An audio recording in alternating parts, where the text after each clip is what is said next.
our YouTube channel, and everyone that is joining us through a watch parties on their campuses at Hunter, Pratt, City Tech, Syracuse, and Cortland. Woo woo. This fall, we're celebrating NYPIRG's 50th anniversary. So, in addition to the conference, this is a birthday party as well. My name is Damien Andrade, and I am the chairperson of NYPIRG's board of directors and a student at Brooklyn College, and I'll be your moderator for today's first panel. Before we start, I want to take a moment to explain how today's conference will run. Please take a look at your agenda with me now. We're adding the link to the chat right now. We're just about to kick off our first panel. After the panel discussion, we'll be hosting two sets of workshops to dive in deeper on our organizing strategies and campaign updates. Those two sets will begin at 1 p.m. and 2 p.m. respectively. You would choose from a section of workshops in each and follow the links to those rooms in your agenda.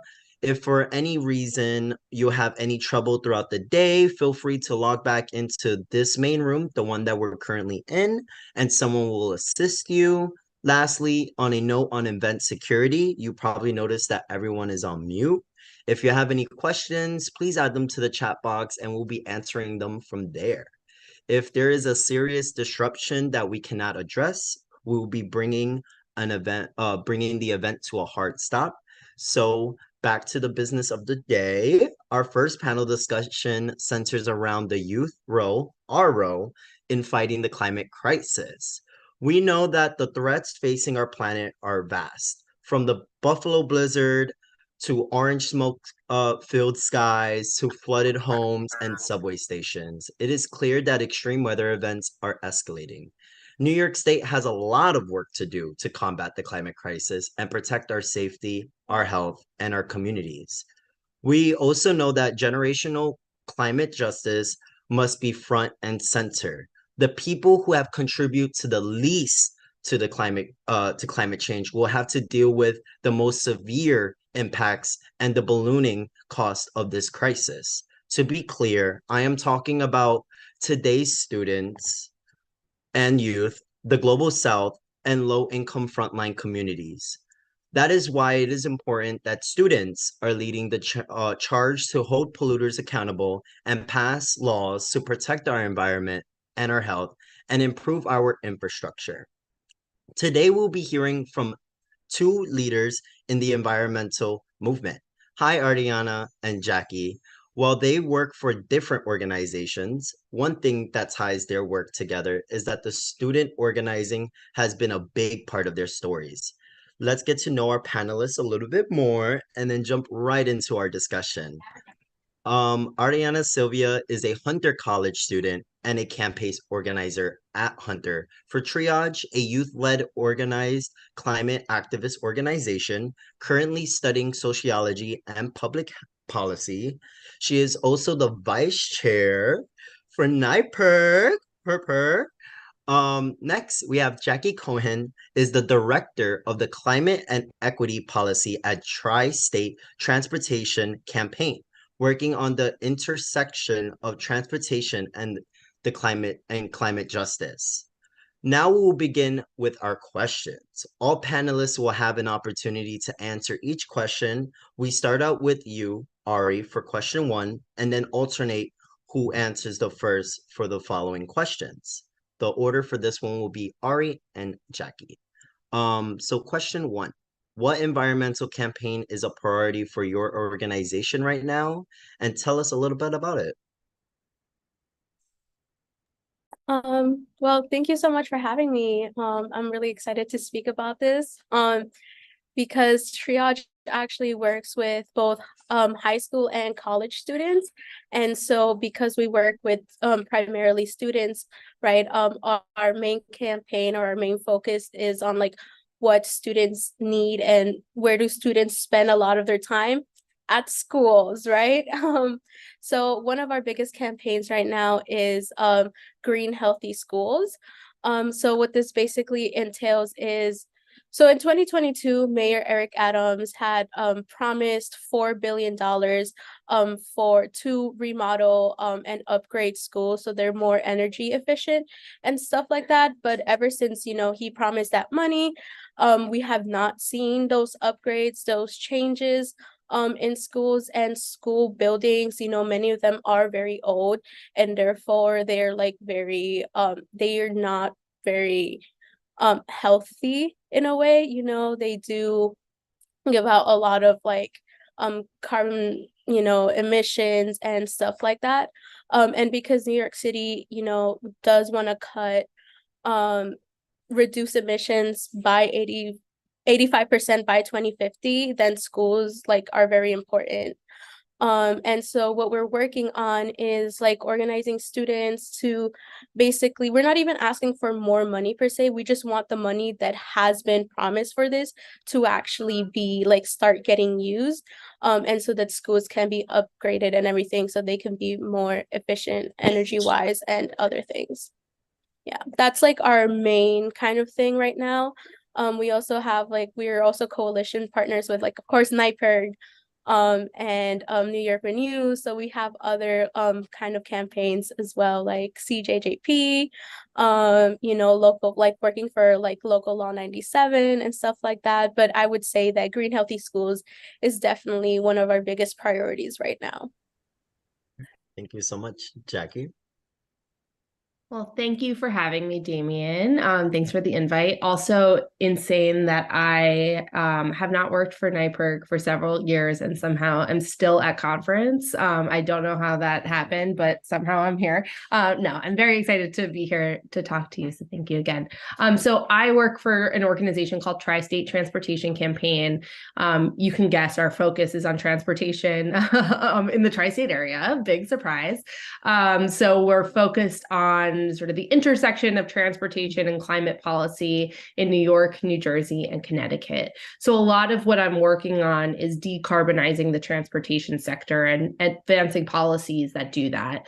It's probably not a surprise to learn that the transportation sector in all three of those states is the leading contributor to greenhouse gas emissions in the tri-state region. So in tackling that, we're focused on decarbonizing transportation, both as an industry, right? Getting cars on the road that are electric and transit on the road that's electric, but also driving fewer cars, right? Improving road infrastructure to make it safer for cyclists and pedestrians, improving public transit so that people are less likely to get into a car, more likely to take a bus, which is just inherently more fuel efficient.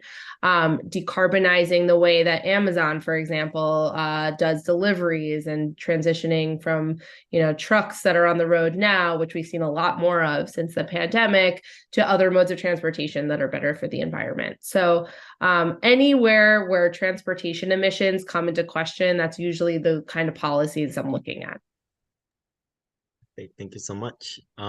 Next order will be Jackie. What's one way that you have seen students and youth come together to organize effectively on your projects, particularly those related to the climate crisis? I mean, I think that students and young people in general have been the most impactful in advancing any kind of dialogue around climate, first and foremost, right? Like, I think that I think with every new generation, right, the climate crisis and its impacts are closer and closer. Like, obviously it's here, but just the worlds that young people stand to inherit is a different one than my parents, so to speak, right? And so I think that in addition to just that sort of like existential crisis that students are faced with, there's, students in particular have this, wonderful thing of being on the college campus where solutions and activism are discussed and, where activism thrives, right? And so that's a great way that becomes less accessible once you leave school, right? You don't have these clubs and organizations that sort of breed organizers and change and, talk about solutions. You kind of get siloed off unless you are like me, and then you never want to leave and you have a career in advocacy. But most people don't, right? Normal people don't. And so it's harder to stay connected to these movements once you're out of college. So I think that young people in particular have, the resources of being in this community on campus, and the ideas and the passion and the energy that the climate movement needs to be successful. Thank you. Ari?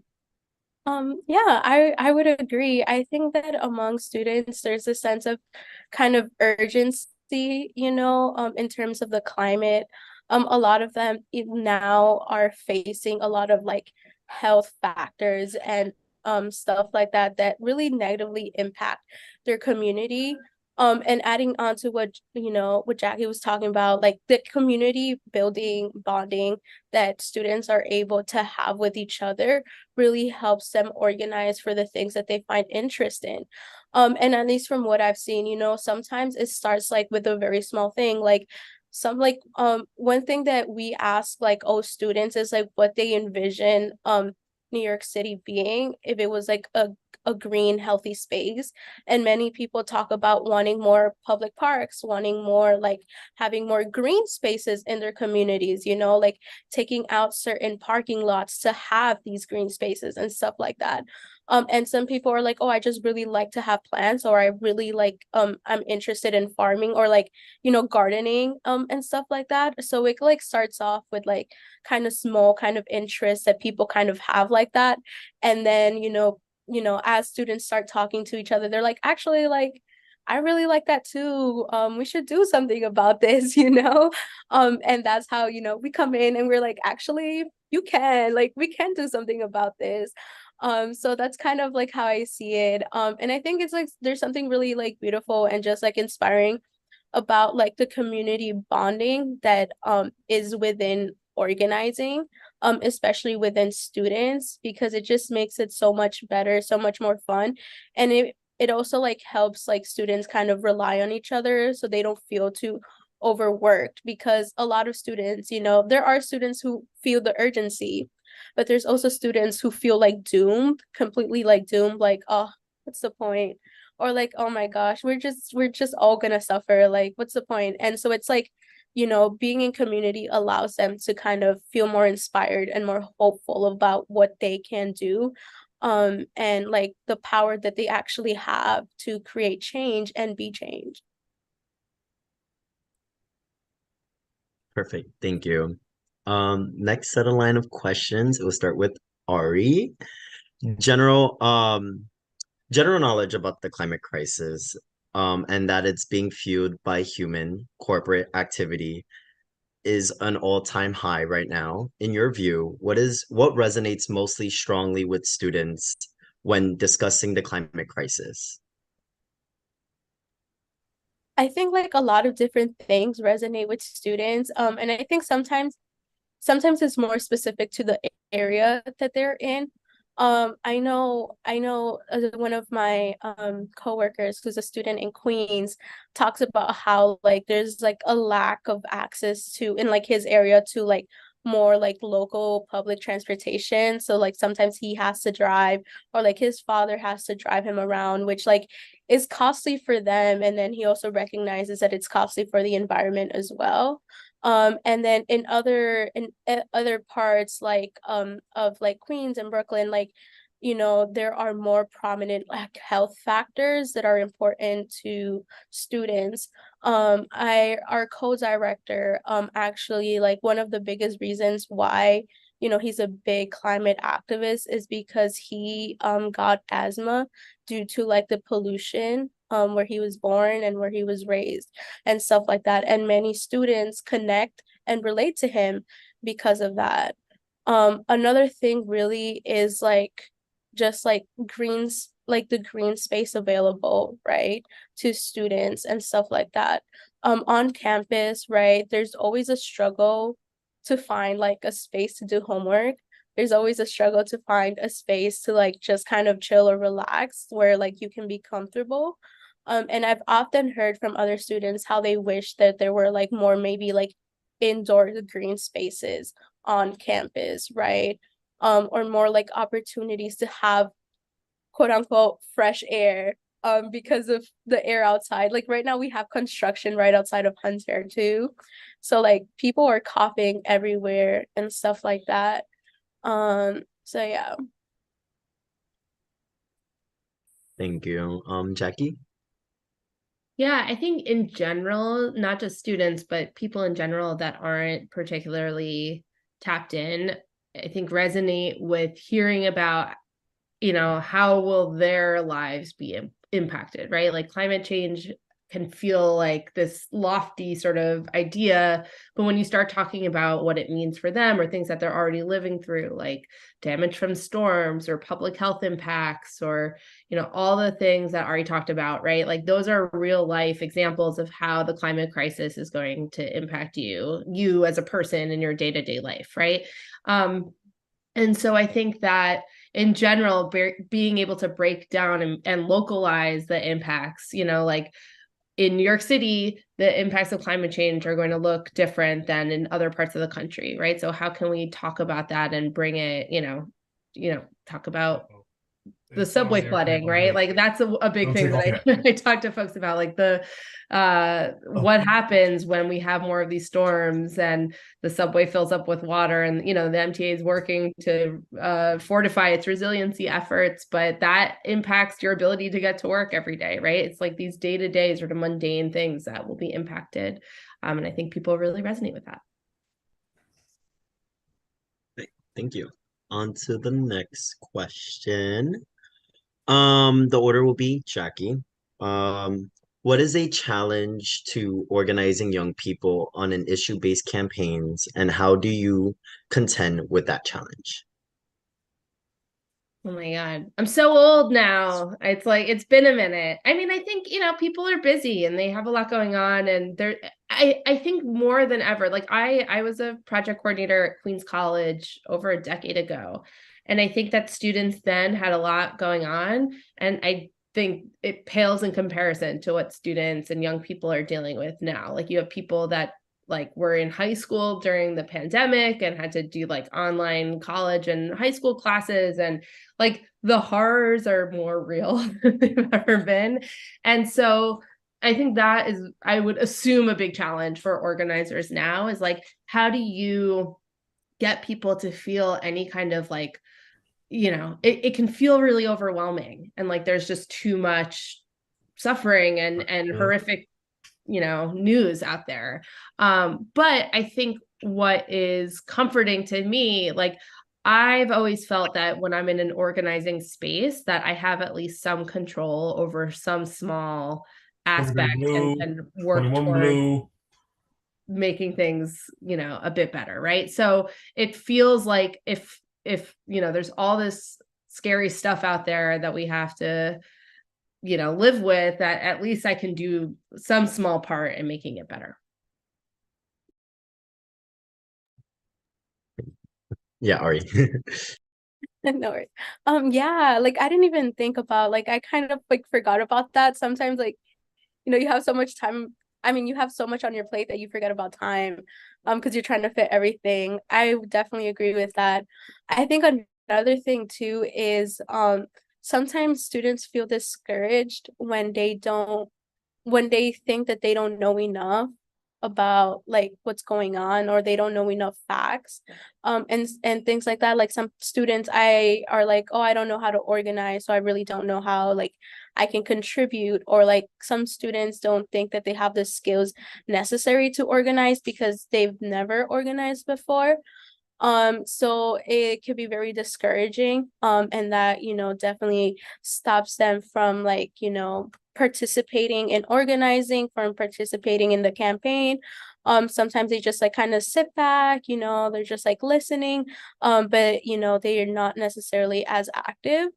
And in order to kind of like, you know, to fight that, we try to make as much space for people to learn, as possible, not only on like what's going on, like how, like what laws are being placed, or like what laws we're fighting for and stuff like that.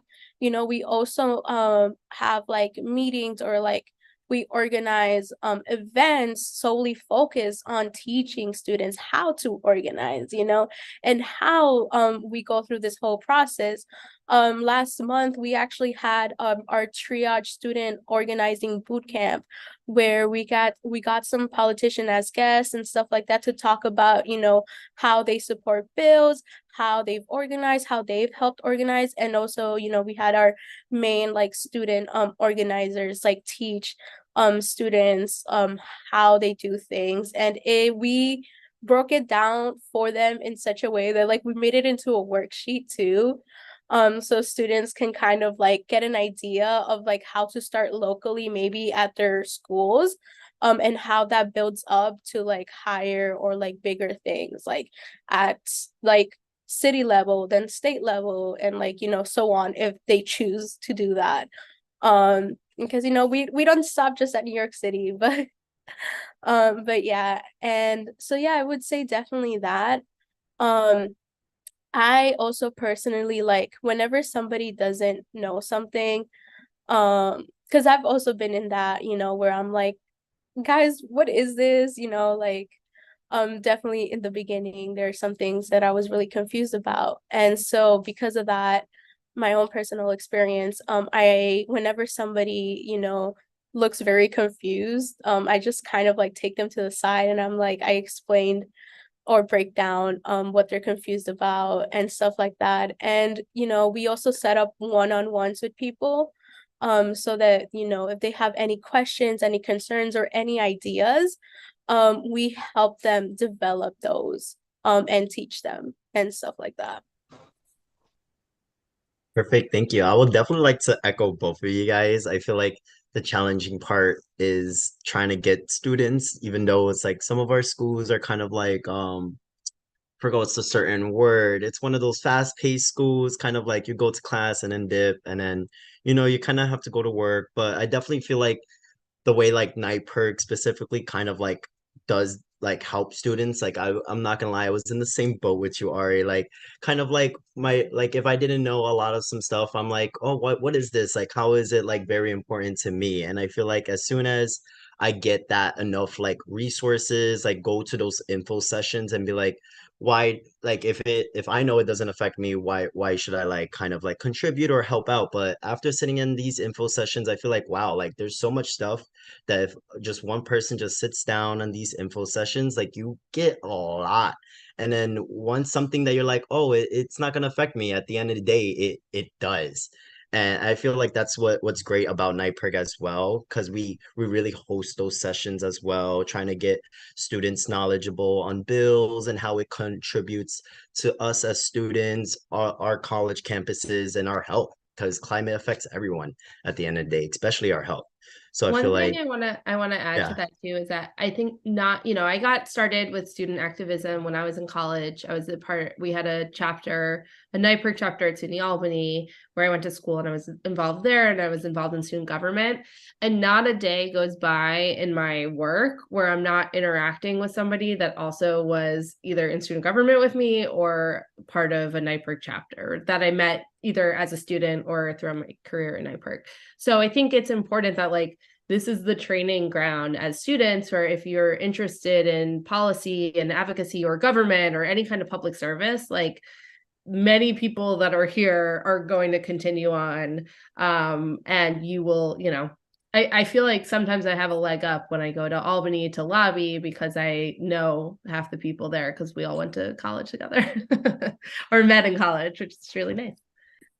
Yeah, that's why I would like to point out like what's so great about like doing all of these organizing is like the amount of connections you make and the amount of friends you make too as well. So it's like we're all sharing the common interests, and it's like it's so cute because we have such an amazing organization and coalition that we're building all together. And I feel like that's very empowerful, I should say.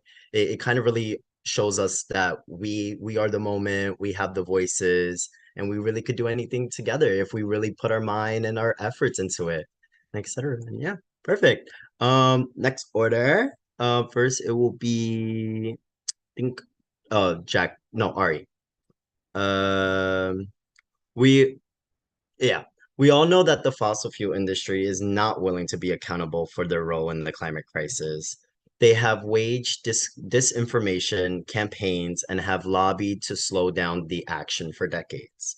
Have you seen disinformation around the climate crisis seep into the view of students and the youth have about the climate crisis? If so, how? If not, why do you think that is?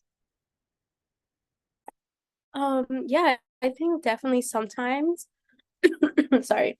I think okay, this actually like reminds me of this very specific situation when we were talking about like um laws and stuff like that. And this one student was like, "Oh, my mom said that they're gonna take our stove away." And that was like such a funny that was such a funny moment for us. Because although the student didn't necessarily believe that, the student was she was kind of confused about like what what that actually meant, or like why her mother was saying that. And so, we broke it down for her. We're like, no, nobody's gonna come into your house and like take your stove away. That's not like what we're advocating for.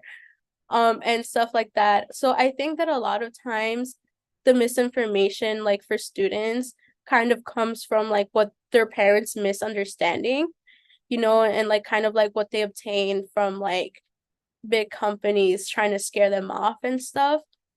And I think it's like with younger students, especially, a lot of times they don't really believe it because they're a little bit more about like they fact check basically, they actually try to do like some sort of research. If it even if it just ends up being like reading one article from the New York Times, they try to like backtrack what their parents tell them.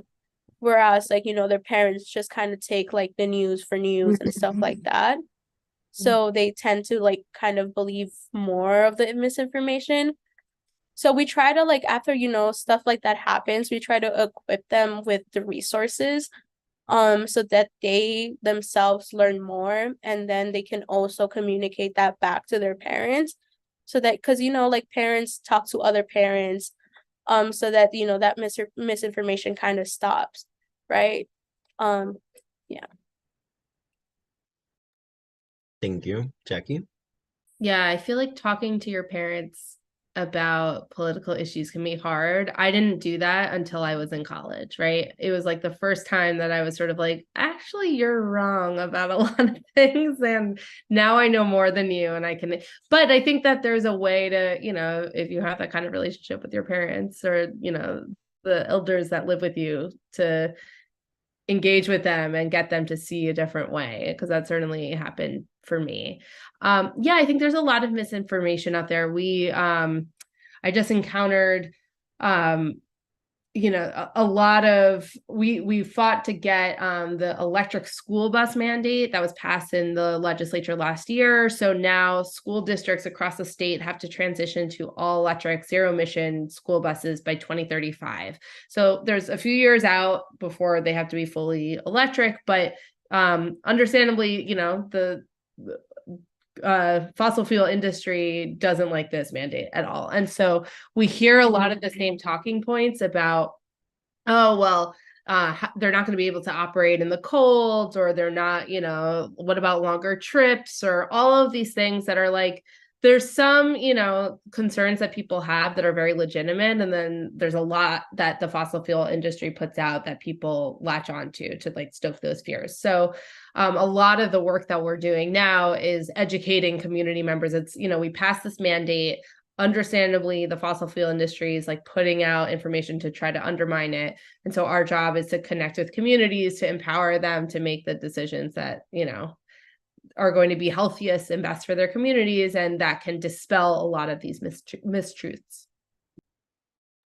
Thank you. Yeah, I would definitely agree. I feel like I have seen a lot of like, those ads like from the I would say the big oil, but for when it comes to I would say like student wise, it's a very little hard to come from students. Like what Ari said, a lot of like now I feel like students now, because we have like a lot of the amazing technology that we have today, is that we do a lot of research. We do secondhand research. We do if it's coming from different articles, we make sure that it's coming from credible sites. But I definitely see how like the disinformation is there. But I feel like we have a lot of groups here in New York and just around the world, just like great organizations that kind of like help make little workshops, kind of like saying like this is like the truth, like pros and the cons, but also kind of um addressing the misinformation and kind of saying like hey, um this might be like this is wrong, but like kind of show how like these big oil companies want to twist it in order to make profit out of us, because at the end of the day they want us to consume their products, they want us to keep on fueling them, and then at the end of the day they're really harming us. But yeah, um per let's see. Okay, next question. It will be, I think I said Jackie last time. Did I say Jack? Yeah, I said Jack. So, all right. What do you think is the most popular organizing tactic is amongst students? Um, I think this is hard because it's like at least from the students that I've organized with and stuff, like they love like a whole bunch of different things. I guess I would say events is always like students' favorite things to organize and like do. They love creating events, whether it's just like to inform, like have an info session, or if it's events to like paint and like, like do art builds and stuff like that. Students definitely get the most excited for that and things like that. Another thing would definitely be though, like flyering and rallying. Like that gives students like a lot of kind of like inspiration and hope because they get to see more of like they get to see more people, right, who care about the climate as well. And that just makes them feel like they're not alone and things like that. For the rally that happened here in Manhattan, I know a lot of students were like really hyped up, especially when like many of the like it was for many students it was their first ever rally. It was, I mean, well, not rally but march, right? It was their first ever march. It was their first time ever like going out with other students and yelling and things like that. And so a lot of students kind of saw that, like they felt really empowered after that because they saw like all of these people that were marching right next to them that also cared and things like that. And like I think that marching and like rallying is a very very good like introduction for organizing for a lot of students. It gets them kind of out of their like comfort zone, because they're not alone and things like that. And then, once they start doing that and once they start getting like really comfortable, we have them speaking at rallies, we have them, writing op-eds, right, for like news publications and like journalists and stuff like that. So I definitely would say like events, especially like ones with a lot of people. I would totally agree. I think that I remember the first rally I ever went to, and I felt like that was a really empowering experience. I know for me too, like I grew up in a really small town with not that many people. And then I went to a really big state school. And the first time I ever went to a rally and just sort of saw how many people cared about the same things that I did. Like you don't pass laws just from one rally, right? Like you don't enact change just from one rally, but the show of force that you can, have by bringing hundreds or thousands of people together, that is really impressive and speaks volumes, and also can be very galvanizing for people who have never taken part in the political process before. Like I was, I always think about city council member Chiose in Brooklyn, who got politicized in 2020, and he talks about this very openly, like started attending Black Lives Matter protests in the wake of George Floyd, and now he's a council member, right? Like that was like his entry into it, and it really, sparked that desire to do more and to, get more engaged with his community. So I think that's the perfect example of like why attending a big event like that can be so inspiring and so important for, especially for younger people that have never engaged maybe with the political process so head on before. Yeah, thank you. Definitely like to agree with both of you guys. I would say my favorite most organizing tactic is definitely the rallies, but definitely agree, Jackie. It's never just one, it's multiple to start really getting that like laws passed or like really building out that voice. I would say my favorite tactic is always going up to Albany. I done it one time with NYPIRG, and then ever since then, they people used to call me. I used to live in Albany at this point, but it was so funny. But I love it. I would say rallying and organizing. The way I see students is when we start seeing them like kind of like invite them out. They might be a little iffy, but once I see like I have noticed that once they come to like one protest, they're like, wow, like this is amazing. There's so many people here that agree. They all share the same interests. And I feel like that little spark like sparks them up to do more, start joining organizations, start joining clubs, and start holding like offices, like political offices, which is so like amazing because it shows like how one little protest or rally could lead on to so much more after that. But yeah, perfect. The next order will be Jackie. What's on your organization's calendar of actions coming up? A good question. We have a lot. You know, we're gearing up for the legislative session. We're launching a campaign in a few weeks around decarbonizing Amazon vehicles, which is really exciting. And I'll say more when I have more firm details. But that is going to be what's taking up probably a lot of my attention. And I'm really excited about that. We're doing a lot of canvassing of bus riders in Westchester County and in New Jersey. I spend more time in New Jersey than I ever thought I would doing New York State advocacy. It's very surprising, but very fun. And certainly New Jersey's political drama has been very entertaining to watch. So those are the big things that we have coming up, but just sort of, you know, prepping for legislative session, which is starting in January. Perfect. Thank you. Ari? Yeah, I would say that we're also like kind of preparing for that for the legislative session to open and stuff, but also like we're also primarily working with like a lot of our coalition partners in organizing kind of like a very huge kind of like event for students and that involves music and stuff like that to kind of like get more students, you know, to, you know, join our organizations and stuff. We also have mainly, like I mentioned before, organizing and petitioning for green, healthy schools, and organizing around that, creating rallies and getting students to kind of speak up, and like maybe write op-eds and things and more things like that. Yeah.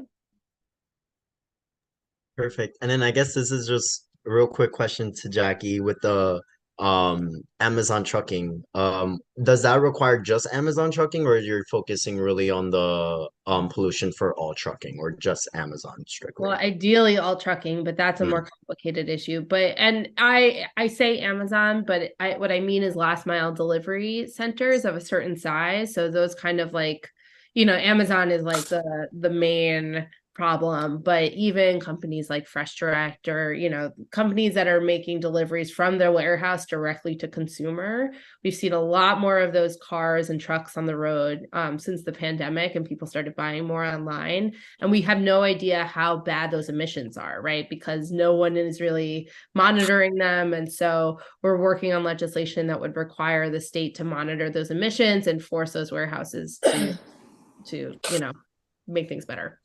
perfect. Yeah, I definitely salute you with that because I come from Sunset Park, which is heavily industrialized, and we have a really bad problem with last mile. So Exactly. definitely, We're gonna yeah. launch the campaign in Red Hook. So Oh we'll wow, send okay. you an invite. Yeah. Yes, definitely, because Sunset Park has and Red Hook too. We both of our communities have really bad last mile, but definitely salute with that because the trucks living nearby these facilities it's not really good for the health. It as someone who lives near them and in front of the BQE. So yeah. Before I wrap up the conversation, I would like to open up for questions in the chat. For anyone that's watching us today, you could feel free to put a question in the chat for Ari or Jackie. And yeah, we could give a little few minutes for that.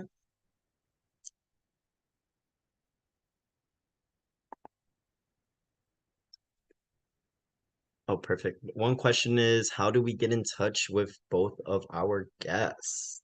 Oh, okay, perfect. Jackie put her email. I'll also drop in my email.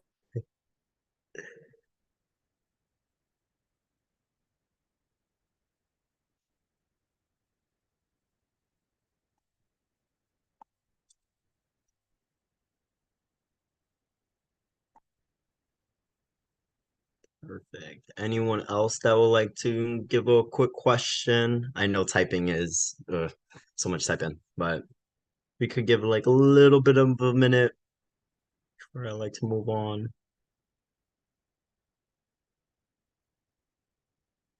Hmm.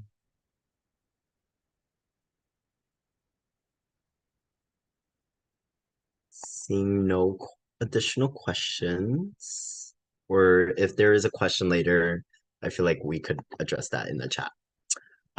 This has been such a great conversation. Thank you, Jackie and Ari.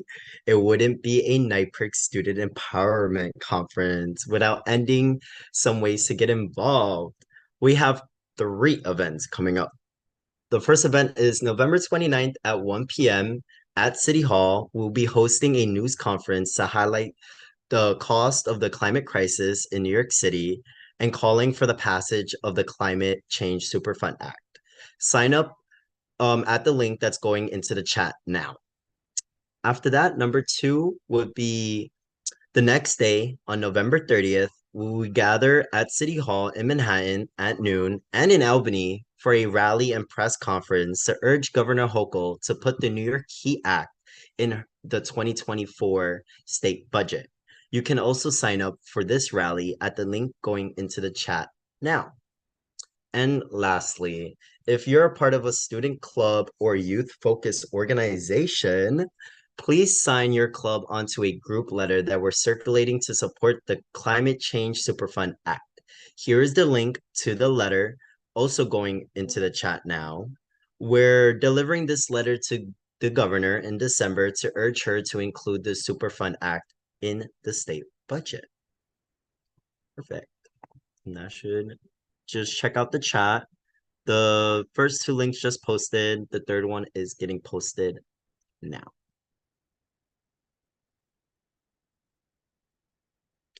And then Jackie and Ari, just real quick, do you guys have any last minute events coming up or any events soon? No. No? Not really. We will, like I mentioned, post Thanksgiving when we can release more of the details. So we'll let folks know we're gonna have looks like a big rally around this campaign launch. So when we have the details finalized, I'll send them over to Megan, and we'd love to have NYPIRG folks there if the timing works out. And then feel free, I dropped my email in the chat if anybody wants to shoot me an email or talk about transit or complain about their bus line. I'm always all ears and happy to talk about it. You definitely will hear from me with my bus lines. Ari? Yeah, no, we don't have any events like coming up with Thanksgiving, right? We kind of like everybody's on break and stuff, but afterwards, yeah, I can also send over any information. Yeah, we would like to see more NYPIRG students and stuff. Yeah. Perfect. Thank you guys so much. Damien, we actually got a question in the chat for you. Oh my God.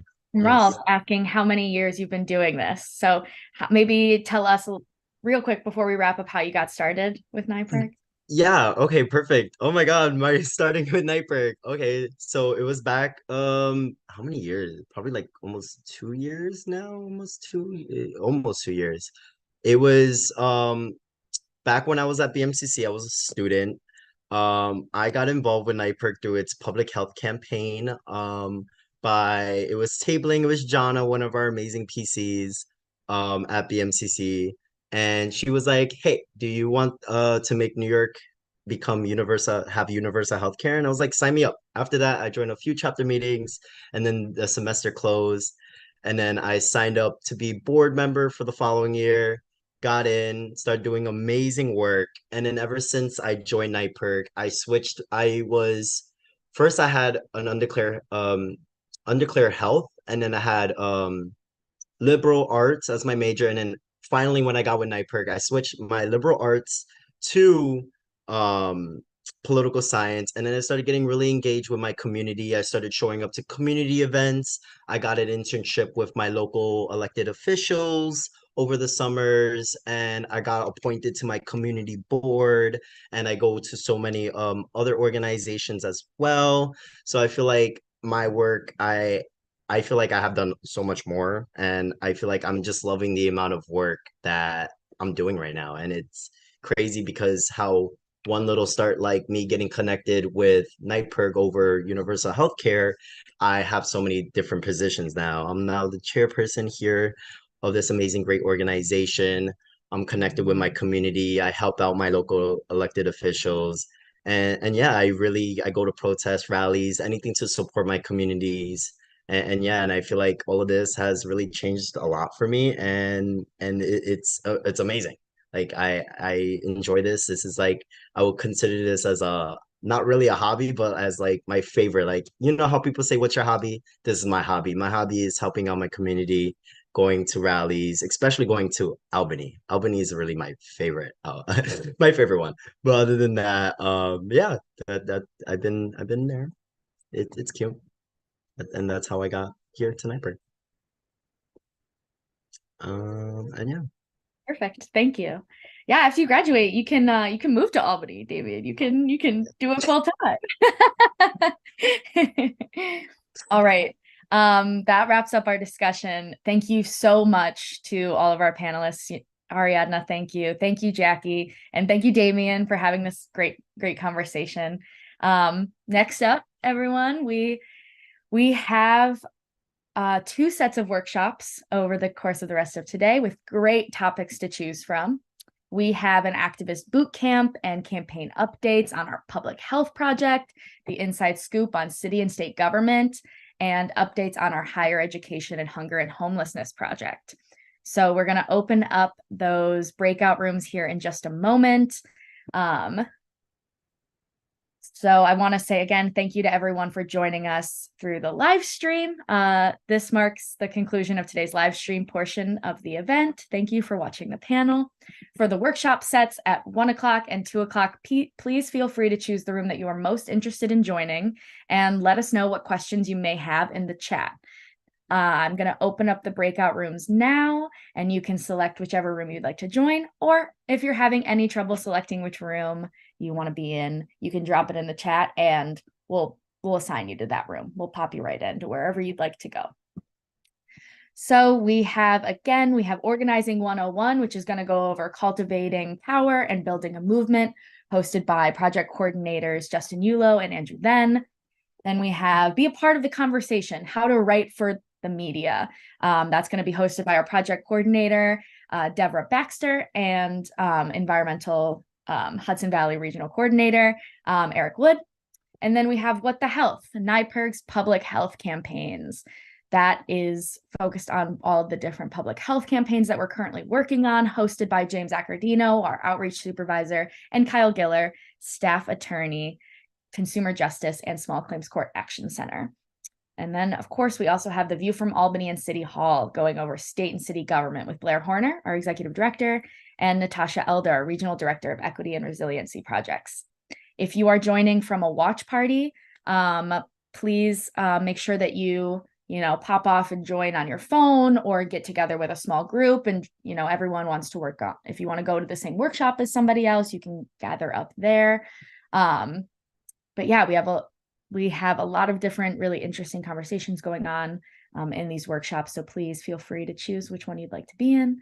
We have a lot of folks who haven't joined a group yet. So I'm going to give you a minute, but please drop in the chat or raise your hand if you need some help getting to one of the workshops. Ralph, I see your hand is raised. What's going on? Oh, yeah, so question is, how many years you been working for like this program for annual student empowerment? Let's say going from state to state. Let's say you work through organizations throughout many businesses that you work throughout the industry. So, what was your basic goal and skills that you had throughout the organization? Me? Yeah. Well, what skills I've been involved for 5 years at NYPIRG and I love it. And I think if you want to learn more about what skills I've gained from my time here, I think you should join the Organizing 101 workshop. And that'll go over all of the basic level skills that we have as organizers and develop here. Do you want me to pop you into one of the workshops? Sure. Okay, great. Organizing 101 or I've been involved for 5 years at NYPIRG. Yeah. Oh, okay. Okay, 1 second, and I'll put you into Organizing 101. There you are. Okay. All right, we'll see you after. You should have something that pops up and prompts you to join the workshop, and then you can click yes, join workshop or join breakout room. Mari. Worked. Organizing 101. Tall, view from Albany.